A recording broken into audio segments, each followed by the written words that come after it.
ഈസാ അലൈഹിസ്സലാം അള്ളാഹുവിന്റെ പുത്രനായി ജനിച്ച ദിവസത്തെയാണ് ക്രിസ്തുമസ് എന്ന പേരിൽ അവർ ആഘോഷിക്കുന്നത്. എന്നിട്ട് ആ ഒരു പുത്രൻ എന്ന നിലക്കുള്ള പിഴച്ച വാദത്തിനാണ് നമ്മൾ എന്ത് ചെയ്യുന്നത്?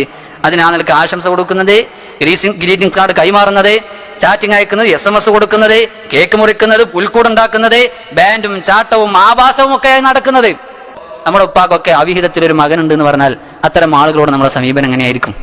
നിന്റെ ഉപ്പായ്ക്ക് അവിഹിതത്തിലൊരു പുത്രൻ ഉണ്ടെങ്കിൽ നിന്റെ ഉമ്മായി തലാക്ക് ചൊല്ലി ആ അവിഹിതത്തിനൊപ്പം കൂടിയല്ലേ. നാറിയമോനെ, നിന്നേക്കാളും കേമൻ ആ അവിഹിതത്തിലുണ്ടായ പുത്രൻ തന്നെയായിരിക്കും. ഏടാ പൂളെ, ക്രിസ്തു പിഴച്ചു പെറ്റവനാണെന്ന് നീ വിശ്വസിക്കുന്നുവെങ്കിൽ ക്രൂശിതനായി മരിച്ചു അടക്കപ്പെട്ട് മൂന്നാം നാൾ ഉയർത്തെഴുന്നേറ്റു എന്നും നീ വിശ്വസിക്കണ്ടേ. വെറുതെ തൊള്ള തുറന്ന് അണ്ണാക്കിലോട്ട് വാങ്ങിച്ചു വെക്കരുത്. പുല്ല് വെട്ടാൻ പറഞ്ഞു ഇവിടെയാണോ പുല്ല്? എന്താ ഇവിടെ ബഹളം? ഒച്ച വെക്കണ പാട്ടി.